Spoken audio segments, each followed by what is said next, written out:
ये कहानी हमें ये समझाती है कि वक्त को ज़ाया करना दरअसल अपनी ज़िंदगी को पीछे धकेलना है। जो बच्चा वक्त की कदर नहीं करता वो बाद में पछताता है। Subscribe call to action. अगर आपको बच्चों के लिए सबक-आमोज़ कहानियाँ, कार्टून स्टोरीज और ज़िंदगी बदलने वाले पैगामात पसंद हैं तो चैनल को सब्सक्राइब करें, वीडियो को लाइक करें और दूसरों के साथ शेयर ज़रूर करें।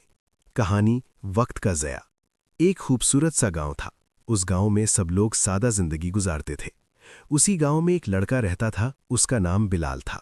बिलाल अच्छा दिल रखता था, मगर एक बुरी आदत थी। वो वक्त बहुत ज़ाया करता था।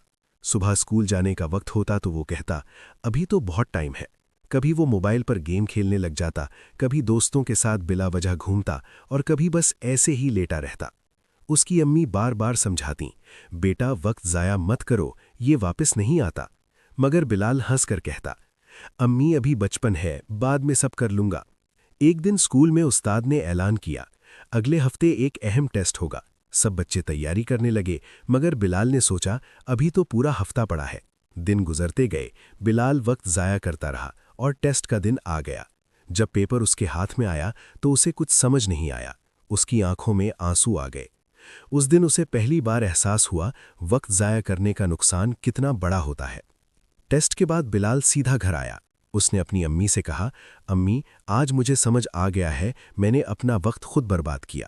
अम्मी ने प्यार से कहा, बेटा जो वक्त गुजर गया वो वापस नहीं आता, मगर जो वक्त बाकी है उसे संभाला जा सकता है। उसी दिन से बिलाल ने फैसला किया, वो खेल भी करेगा मगर वक्त देखकर, पढ़ाई भी करेगा और हर काम वक्त पर करेगा। कुछ महीनों बाद बिलाल बदल गया। वही बच्चा जो वक्त ज़ाया करता था अब वक्त की कदर करने लगा था। सबक: वक्त सबसे कीमती चीज़ है। जो वक्त ज़ाया करता है वो अपना नुकसान खुद करता है। वक्त की कदर करो, यही कामयाबी की कुंजी है।